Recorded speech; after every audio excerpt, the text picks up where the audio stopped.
Rise, renew, reconnect. Welcome to From the Ashes, a podcast where bold conversations empower healing and authentic, vibrant living. I'm your host, Valerie Huang Beck, and I'm on a mission to evolve the dialogue that moves humanity harmoniously forward. And the fire in the darkest night, a phoenix burns. It's ready for flight. Shadows may come, try to tear you apart, but you're the flame that Right, we are on. All right, everyone, welcome back to From the Ashes. I have Nina Pullella, the founder of Living Ayurveda Hawaii and the Wild Woman Collective, with me here today. And she's also a dear friend and classmate. We went to Ayurveda school together, and she has a remarkable story. So I'm really, really excited for you to tell that today, Nina. Welcome. Thanks, Val. It's so nice to be here. I'm a big fan of your podcast. So this is a really fun and special moment for me to be here joining you and on the other side of this with you.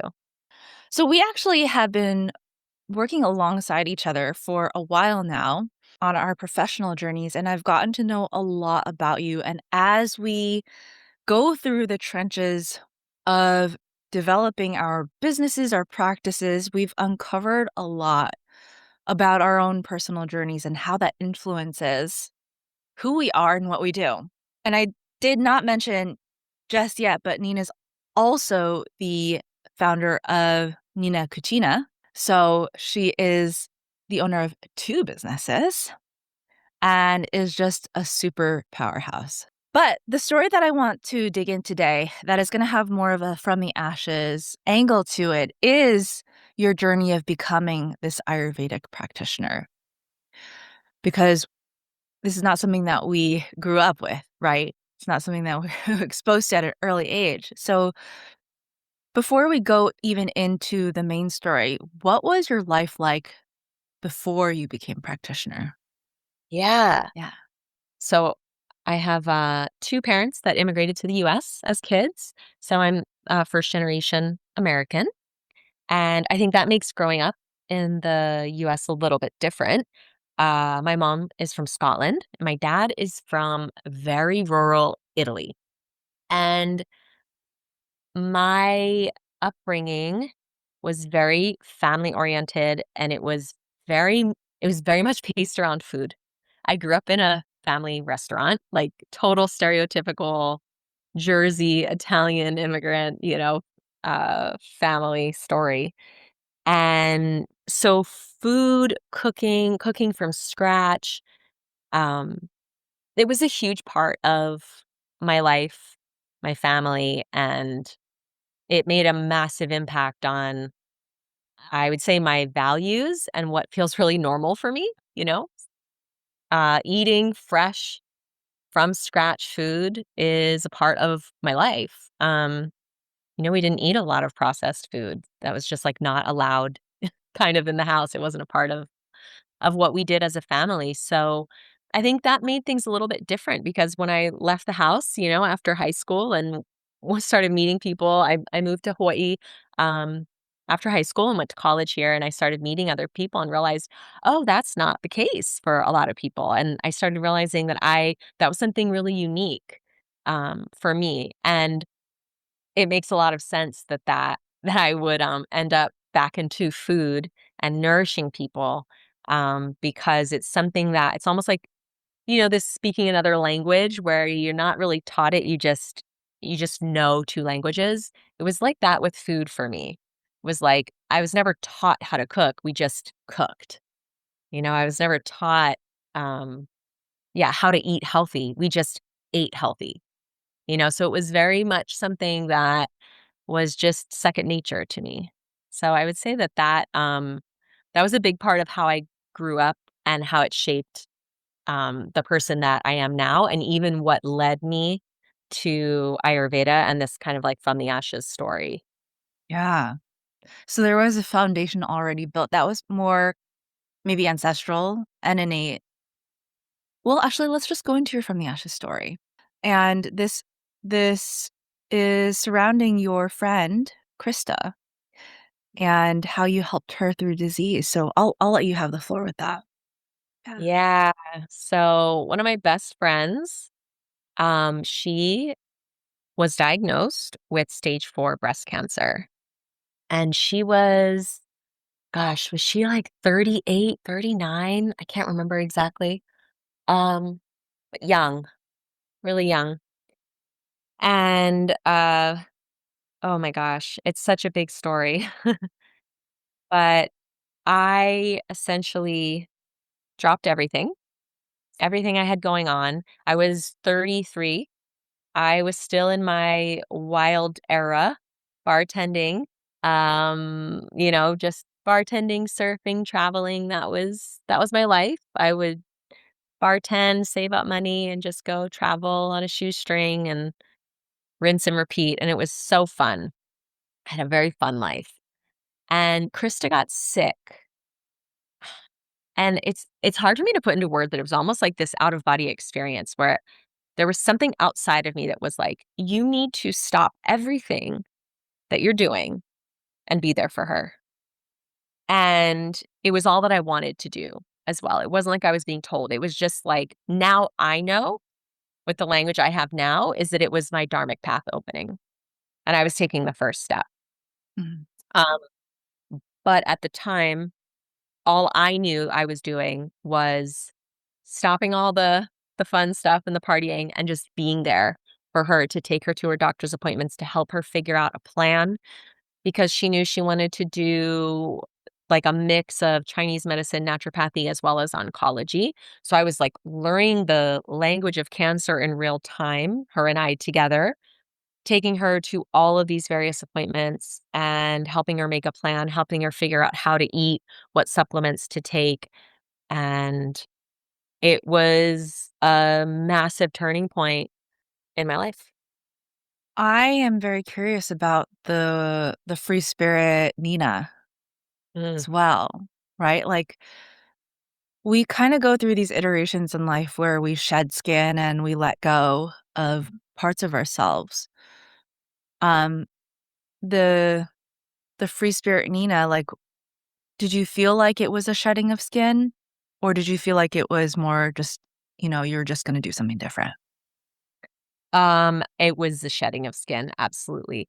Now I have a Wild Woman Collective, and there's always been a wild woman inside of me, but there's, that was a much less mature wild woman, which no judgment, she was 33, I'm 45 now, it's a much different version of myself.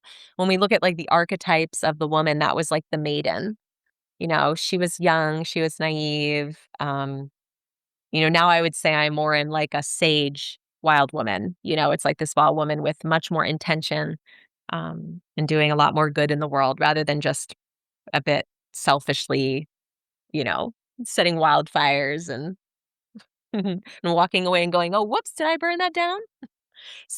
But there's always been this wild woman inside of me, but it was absolutely a shedding of skin, and it was a massive shift because it led me to starting my first business, Nina Cucina. And this first, threshold that I walked through of being a caretaker was a transition out of this maiden wild woman. And it led me to entrepreneurship. It led me to my dharma. It led me to starting my business, Nina Cucina. And that was a massive shedding, another shed. And that was where I had to really Hmm. I had to be in full surrender mode to mm, to just putting down, or I should say of like being in devotion, being in discipline, and sacrifice. And those 3 Mm, things, that's something that Nina as the maiden wild woman was doing. She was living okay. joy and, the, just, enjoying all of the 5 senses, and we're just in very surface level. But I had to put that down in a way that actually really led to some pretty severe burnout down the road, Mhm. because there was no more fun. There was no very, very little, because I was so driven and it really lit a fire inside of me. From an Ayurvedic perspective, when we look at the doshas and we look at the elements, um, it was like the sacred fire, the sacred pitta inside was surfacing. Yeah. But I didn't know how to work with that fire in a balanced way until I found Ayurveda, and I really burned out. Did you pull devotion, discipline, and sacrifice from the ether, or are you pulling from yoga? Is that just something that came to you just now? Those are words that I've been relating to in the last couple of years when I really reflect Yeah. on on my path and where I am now. Yeah, and where I am now, I don't resonate with discipline, but I really use the word devotion because it's a choice. Because it's really interesting because I think these concepts are actually discussed in the Yoga Sutras as like this path to Dharma. And I actually have talked about this on a different podcast with my friend Michael, who's also an Ayurvedic practitioner. And there's this, it's like, I don't like the word purification personally, but like this uncovering of like the soul's true essence, like what it's meant to be doing here. That comes from the friction, right? The tapas, this idea of fire also kind of metabolizing and burning through to truth. That I see, I mean, you could see discipline as kind of a way to doing that, right? You're keeping this like stone at the grind and like just creating those sparks. And that takes discipline and devotion because it is like being able to choose your heart, do the things that are going to push you to your edge, but there's also a why behind it that's very, very important. And then the sacrifice piece that our mentor Kate talks about all the time is like sacrifice means that you are making something else sacred. You're giving up, letting go of certain things, identities, etc., that are making something else more important, more sacred to you. So I would like to hear a little bit more about your journey with Christa and how these things like devotion, discipline, and sacrifice played into that experience. Yeah, I would say watching her, I mean, she stepped into that in such a big way. For me, I felt like I was just being sort of guided, like the wind was at my back. I was like, there were whispers of like, just do this, be there for her, take her to these appointments and just be there and support as a friend. But she was the one that was really modeling discipline, devotion, and sacrifice because she completely changed her life to show up for herself and her own healing. She changed everything about how she lives, and she really fought to live. The food that she ate, uh, adopting spiritual practices, starting a meditation practice. Um, my gosh, the amount of supplements and herbs and the potions and tonics that she was taking, really, really intense. She was in full discipline and devotion to healing her body. And she had a 8 millimeter tumor in her left breast that the doctors gave her 3 months to live. Or was it 6 months, something like that? Maybe it was 6 months to live, and her tumor completely resolved in 3 months. So meaning it was gone in three Mhm. months. So it was an absolutely stunning example of those three ways of showing up for yourself in discipline, devotion, and sacrifice. Let's dig a little bit more into that path from Christa to Ayurveda. How did that happen? Ultimately, like what happened with Christa and what you've learned from that? Yeah. Yeah. So I started Nina Cucina, as I mentioned, because I saw how difficult it was for someone who was going through what she was going through, her diagnosis, and wanting to make a 360-degree change on how she was eating and how she was living. And when I wasn't able to cook for her, because I did still have to work, I was only working part time at that time. But when I wasn't there to cook for her, she didn't. really know what to do, what to eat. There was nothing available for her that was clean, really, the food. Do you mind sharing actually what that looked like in terms of, like, what does not clean look like? Like, what was she eating before? Because some of us don't really have a concept of, like, what does not eating clean look like? Like, what is not available to most of us? Yeah. Yeah, and I would say, Krista would have said that she was a quote unquote healthy person, that she did eat quote unquote healthy, but she did not cook for herself. Cooking was not something she grew up doing. It was not something, so she was not nourishing herself. But she wasn't eating McDonald's either. Mhm, Um, I'm not really sure exactly what she was eating, but I don't think she was very well nourished. Um, but like I said, she wasn't like living off of processed foods either. mhm, So there's some subtlety there. Now, when I came into the picture, she went mostly plant-based. She was following some of these, God, what is it like? What is there's some like really famous cancer people.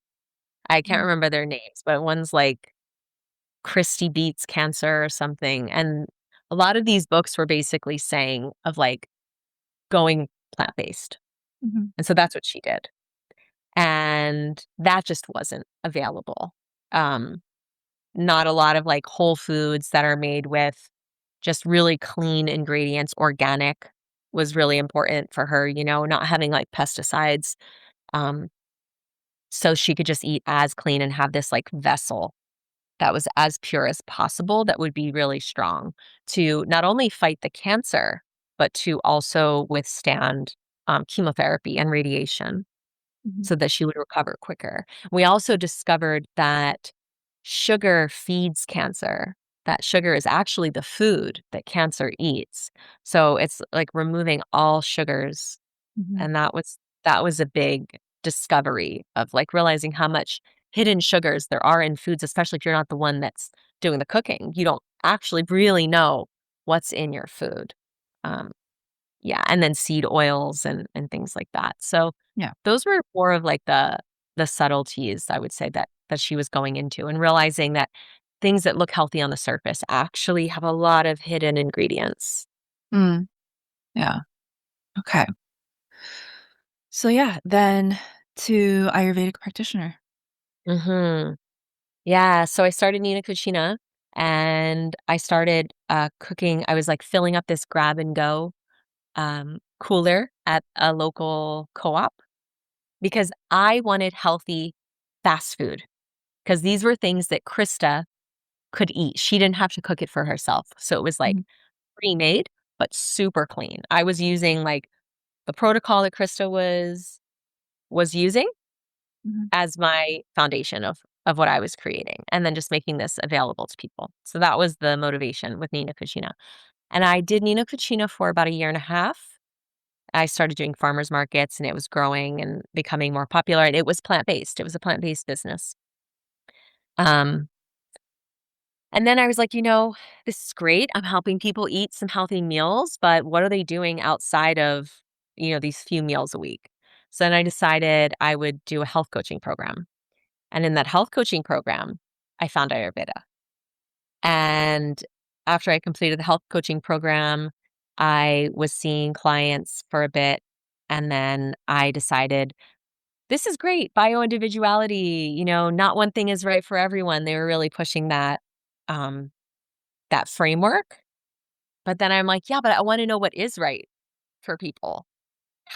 Where is there a framework that actually gives me the tools to understand what is right for an individual? And mhm, that was when I just, Ayurveda became like the no-brainer option. I was like, no, this is it. This is the next step for me. yeah. So, I want to hear a little bit about, you have this idea on prevention, right? Not waiting until a health crisis happens. And you also have, um, also a conviction that women have permission to prioritize themselves. So I wanna hear where this comes from because I think this is getting to probably the core of the why of things. Yeah. Mhm. Yeah, when you watch someone that you love fight for their life, it changes something in you. Um, when someone who has a very beautiful, full life, like Christa did, she was super CW. She was like this enigma. I mean, she walked into a room and everybody just was gravitated towards her. She was the brightest light and she was famous. Like she was local Hawaii nightlife scene famous. She's a DJ. She organized all these the best parties, the absolute best parties. I mean, and people just loved her so much. And so to watch her go from such a beautiful full life to just all that mattered was that she lives just this purest form of your why is just to live, just to see another day. Yeah, that's where I'm like, how did we get here? How did she get here? Um, and how could this have been different? Not that I think that her story happened exactly as it needed to, because Krista did end up passing years later. Mhm. And the thing with stage 4 cancer is that, cancer, it does come and go, right? It's metastasized in your body. So there is no being truly cancer free. Although, people have different stories, and there are plenty of people who are diagnosed with stage 4 cancer, that are really truly in devotion to being Mhm. cancer free, but, well, not cancer free, right? Because stage 4. So years later, she did pass, and I do think that this was like her life. Like she did complete the life that she was here to live. There was so much healing that happened in that time, healing of relationships, healing of her mental health, healing of her spirituality. And then she was complete. And it was for those of us who really knew her as much as we miss her and wish that she was still here with us. There is a part, I think, of us that, yeah, or at least I should just speak for myself, that I knew that it was like we could just let her have that completion and have that happiness for the life that she did live.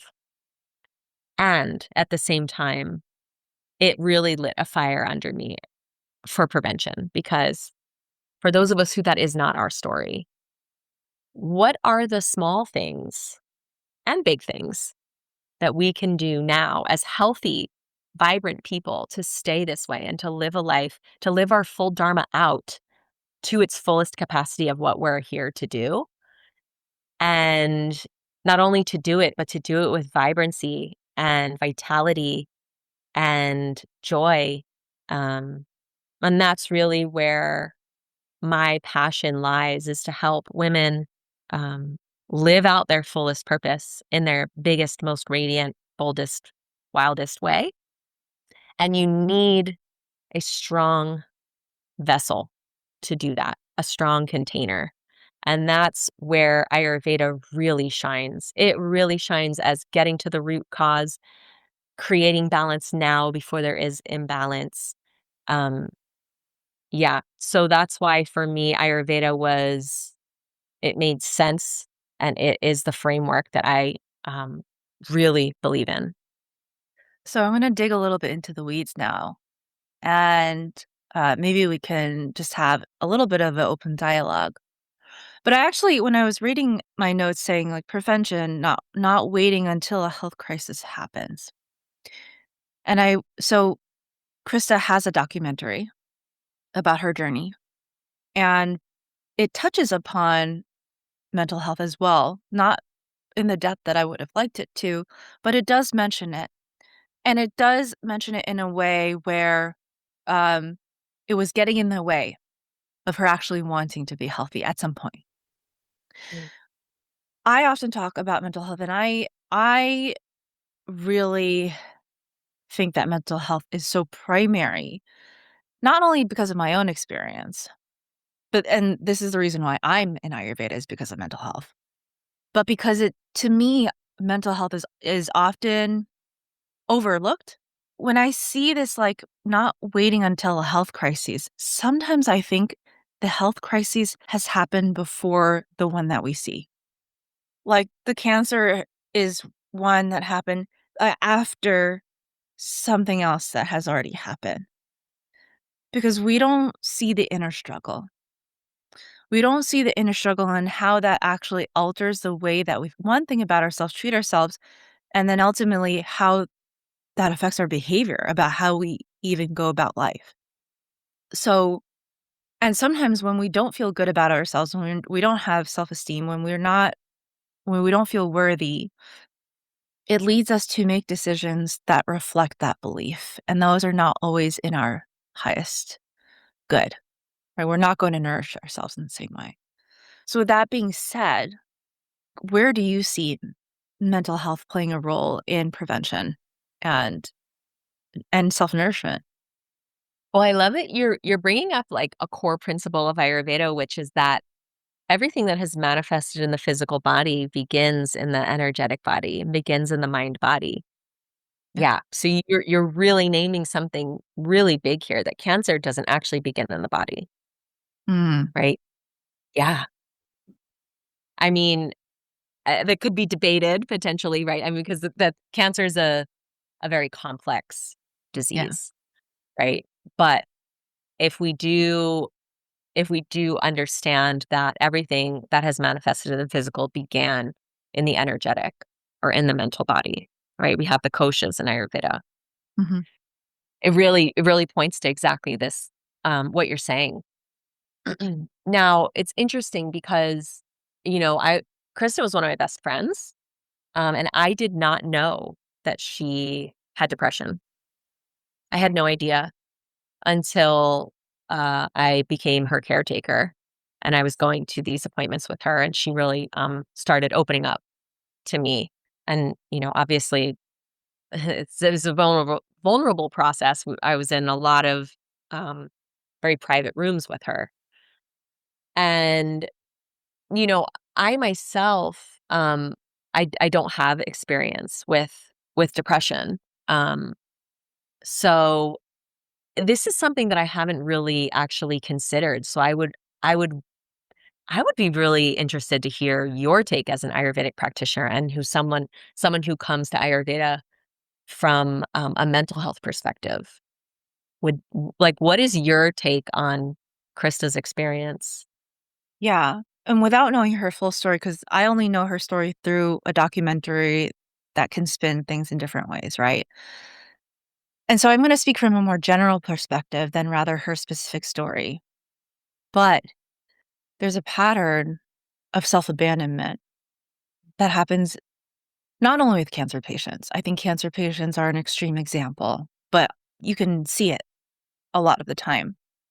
Um, that they're they might think that they're doing their very best for themselves or their life, but there's, sometimes an unwillingness to stop the momentum of the external whatever's going on, to pause to check in with what's internally going on.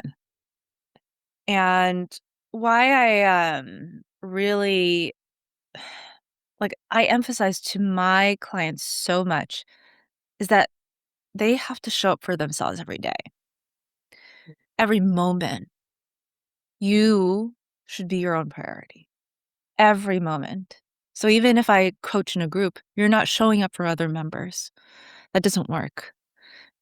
You must first and foremost show up for yourself.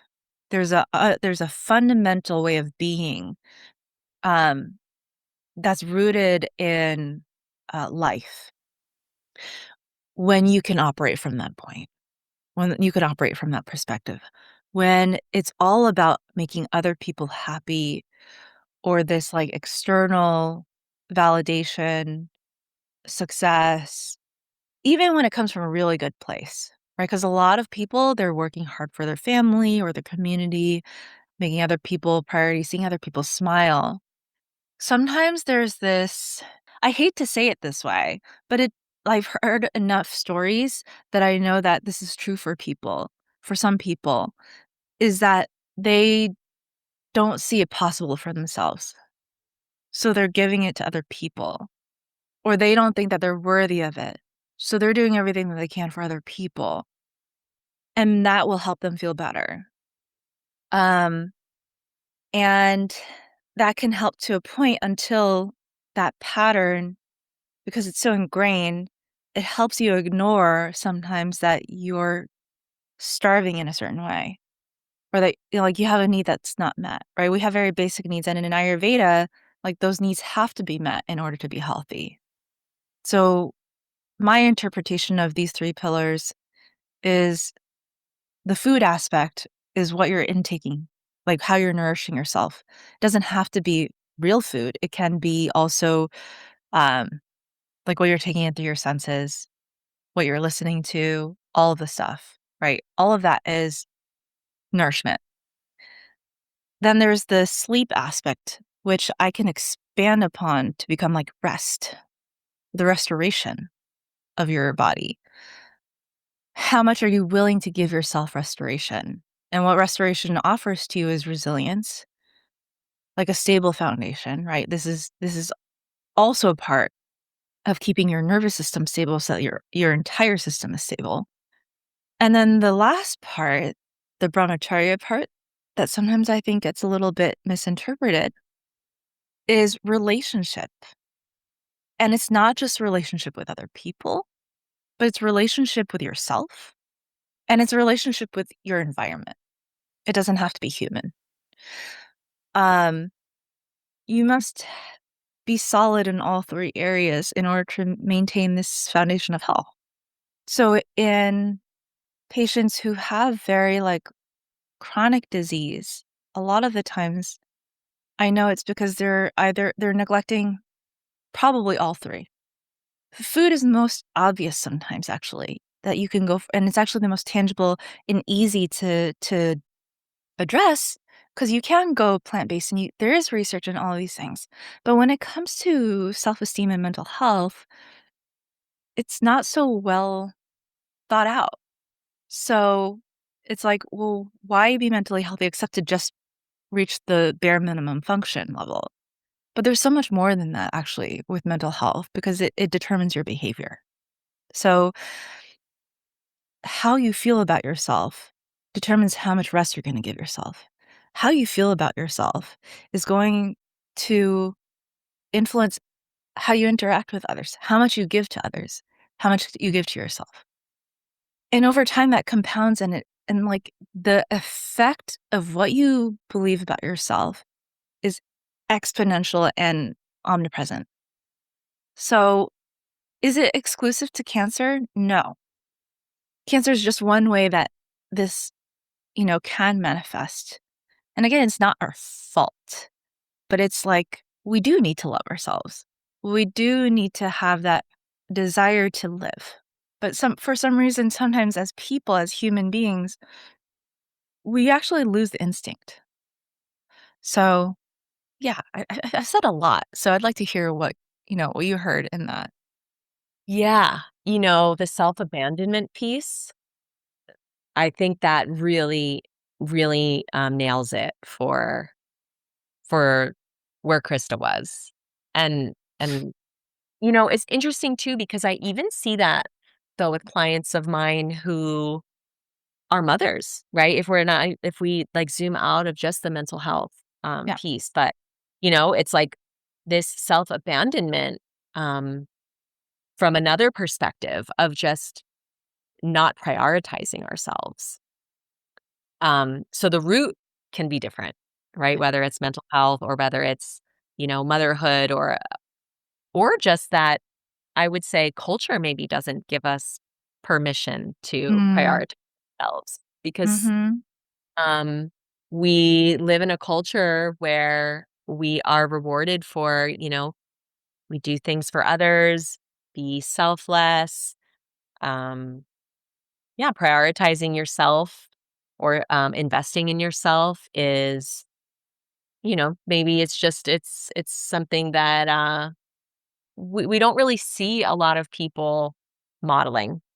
We don't see maybe like generations, I should say, before us, like our parents.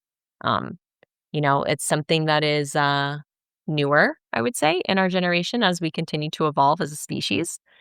And yeah, so we don't see it modeled as often, which is this sort of permission. When we don't see it modeled, well, who am I to be investing in myself and to be prioritizing myself and to be saying no and to be going against the flow of culture? It's Uh, Christmas. It's Christmas. I need to make the cookies. I need to go to 2 parties in one day and completely abandon the actual what nature is showing me and the cycle of nature, which is saying, "Go inward, get quiet, get dark." And yet culture is saying, "Go out, do more, spend money, be stressed." And then we wonder why we are so sick in January. well, I do wanna go back to the mother point and the women point because that is steeped in patriarchal culture.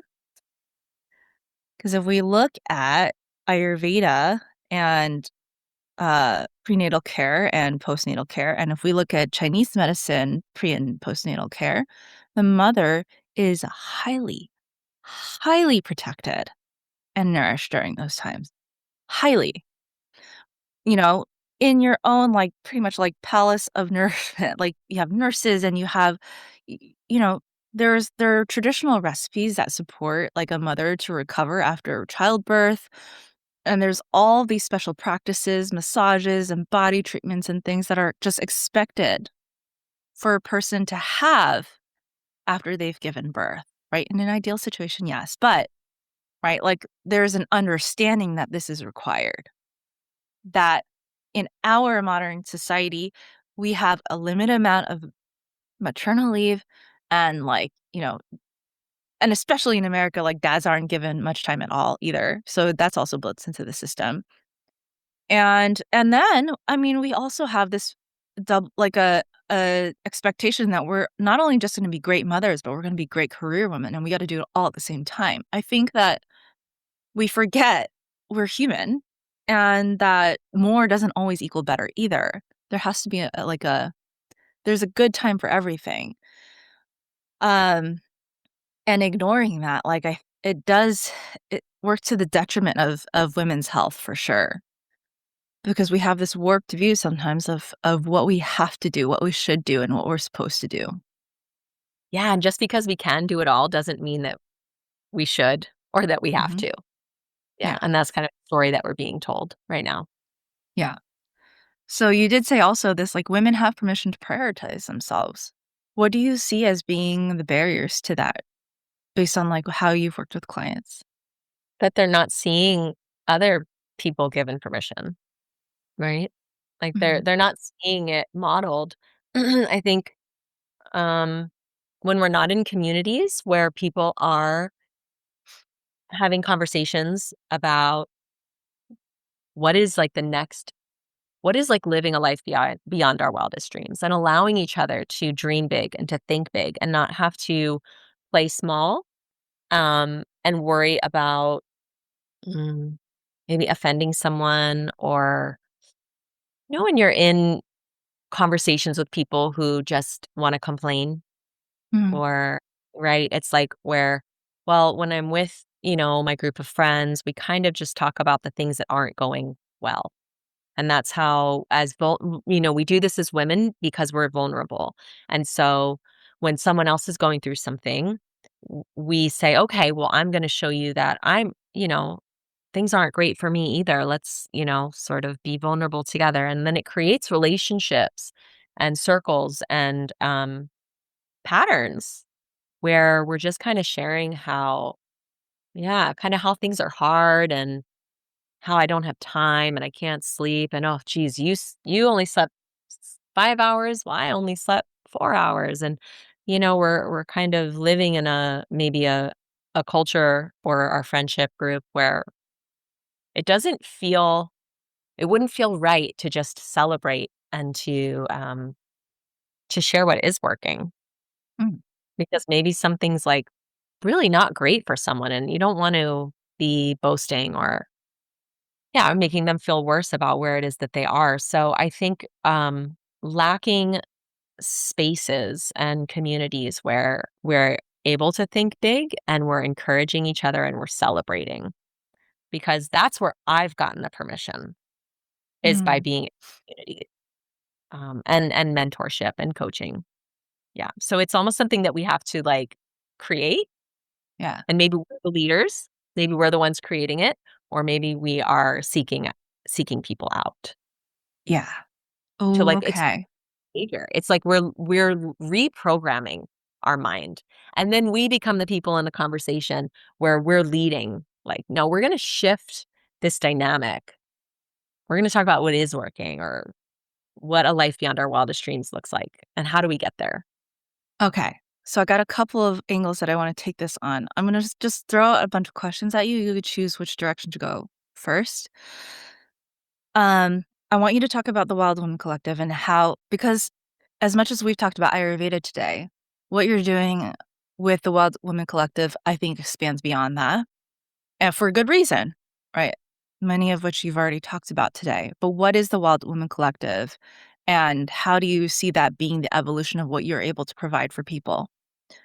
The other part of this question is I want to bring it back to Christa, because I want to know how you would see someone like her and how she could have benefited from something like this. Yeah, beautiful.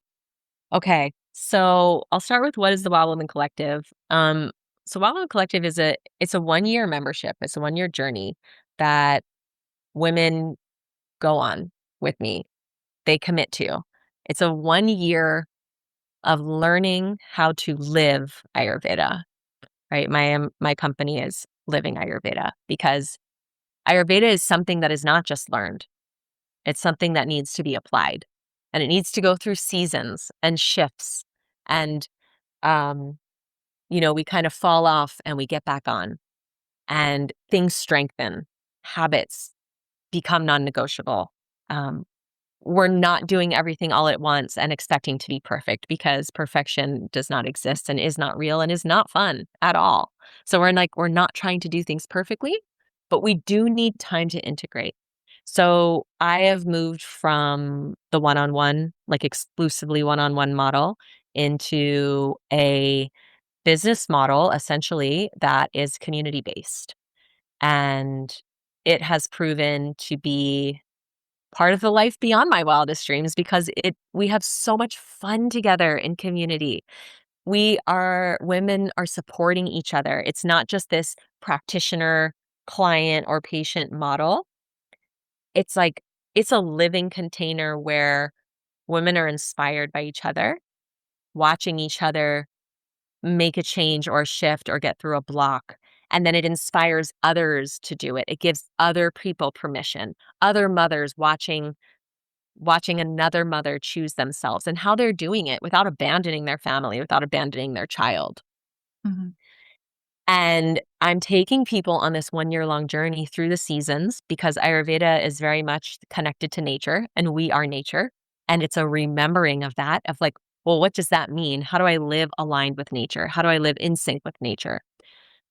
So people get to experience this through an entire year, through going through all 4 of the seasons. And I've created core teachings, or like a curriculum that's based on 7 archetypes of the wild woman.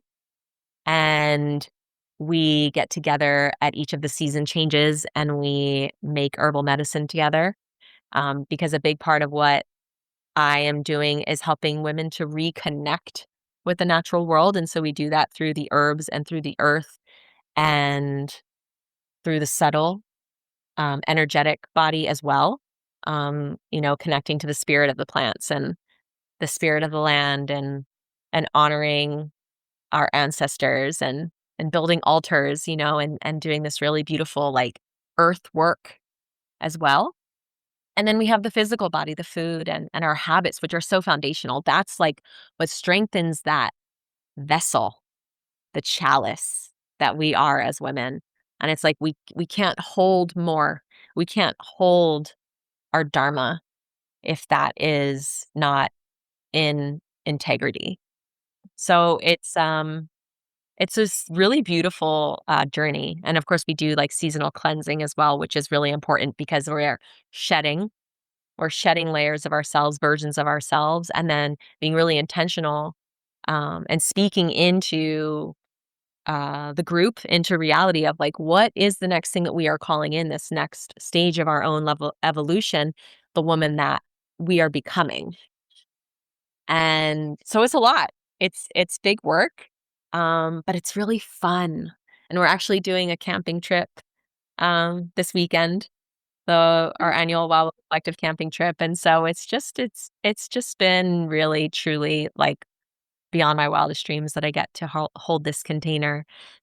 And what would this have been for Christa? Well, she would have seen other women not abandoning themselves.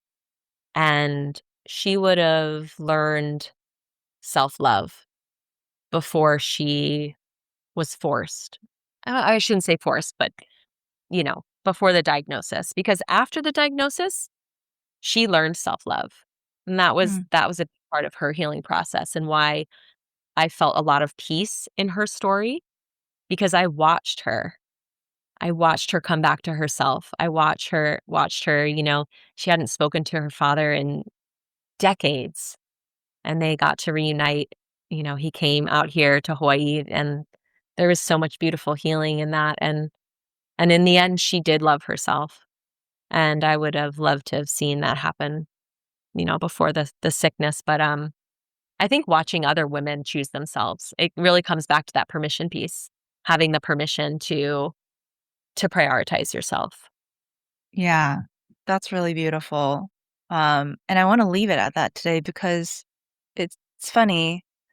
I asked one of my members that graduated recently, what do you think it would take for some of the people that you have been seeing that are along the journey with us to actually embrace themselves, right? Because I think part of the struggle is sometimes is this self-love piece. It actually is quite elusive.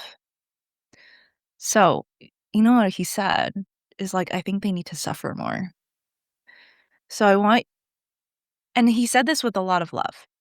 I don't want to, like, it's not like he wants them to suffer, but sometimes we are not willing to see how much we aren't taking care of ourselves, that it takes an aha moment or a wake up call for us to really be able to see that we are in control of our journeys.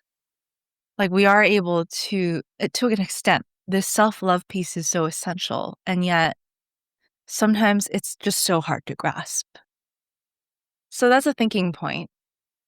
What will it take for you to choose yourself? And so one of the things I do want to leave people with, whenever I have these conversations, is that this giving permission to self, to prioritize self, is always within your grasp.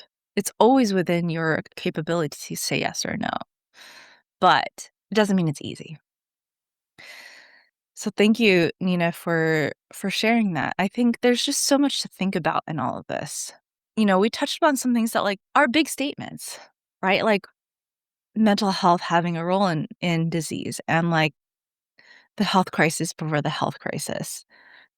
But at the end of the day, what we really both want is for people to live in their full capacity and to love life and to love themselves. And we're holding space for that. So I hope that if you're out there listening and you are looking to do that, to like step into more of who you are, that you come and talk to us because we're here. We're here to hold space for that. Yeah. So as a closing, Nina, do you have any last thoughts? And where can we find you? Yeah. Oh, well, let's see. Any last thoughts? I just think that, part of my as our mentor Kate would say, fractal is like, how do we make things fun? I love to make things really fun. And it's like, how can you make this fun? Like, this doesn't have to be daunting. And again, this like idea of perfectionism, I think really gets in the way of that. But it's like, how could you make, I don't know, showing up for yourself a little bit more actually fun and find joy in that. And even just in the sense of like shifting into a sense of joy is healing, Mhm. like spontaneous dance, whatever that might be. Like living a life, living Ayurveda, all of this, it's like it doesn't have to be perfect. Yeah.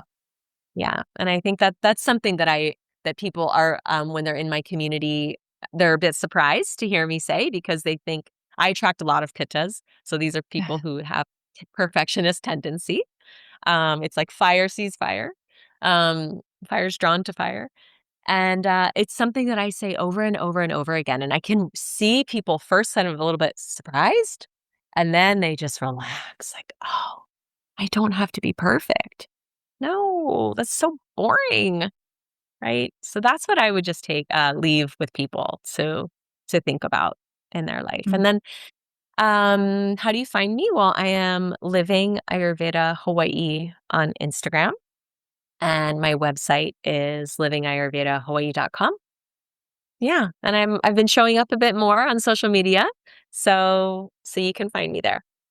Amazing. Well, thank you, Nina, today for joining me in this conversation and for telling your story. Yeah. Yeah, Thanks, Val. It's really nice, and it's really fun to get to honor Christa and get to tell her story. absolutely. So thank you. The ashes. Thank you for tuning in to From the Ashes.